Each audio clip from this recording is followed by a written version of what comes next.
So clearly there's not only a huge capital investment, we talk about we have to talk about the rest of the risk involved in making wine, and Mother Nature's one of those pieces of risks that you have to deal with. I heard that you had a horrible fire at Silver Oak in 2006. That's an unexpected twist of Mother Nature, but that was probably very challenging to deal with.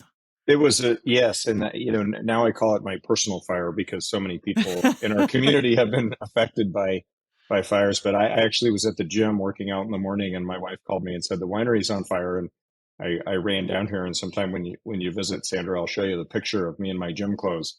But we had a terribly devastating fire here in 2006. Actually tomorrow is the anniversary of the fire. It was on February 2nd. Oh, wow. And so the dumpster caught on fire. It was an accident.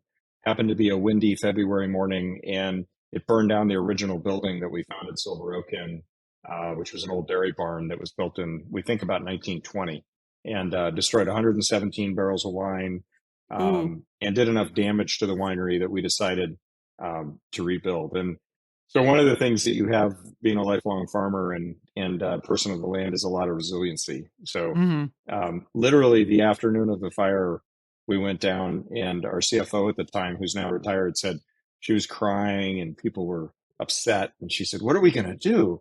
And really, without missing a beat, I was like, "We're going to rebuild the winery."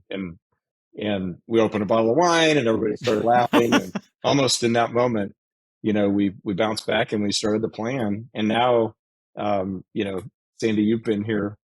We built a beautiful new modern facility that with 35 years of experience, and really it was the best thing that ever happened to us. It gave us a chance to refresh the brand, think about things in a different way, and build a great winery. So none of the vines were damaged. It was just the buildings, huh? No, it's just the building. Yes. Oh, that's fortunate. Yes.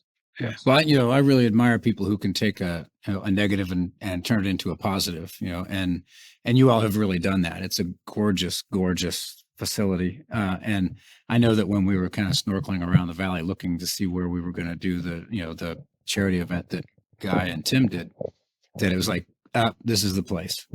So can you tell us a little bit about the thinking that went into putting that, because it's a whole new facility that has a really nice arrangement for events. Yeah, I mean, so, back when we were designing this, of course, we were responding to the fire. So there was some time pressure on us. But, first and foremost, we built the winery. That was our primary purpose here, is to make and, age and produce our wines.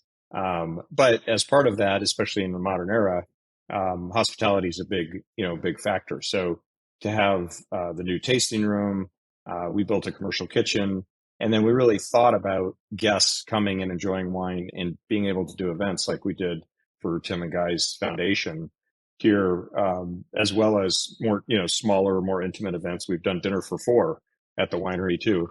And the event that Sandy and I are referring to was dinner for 400.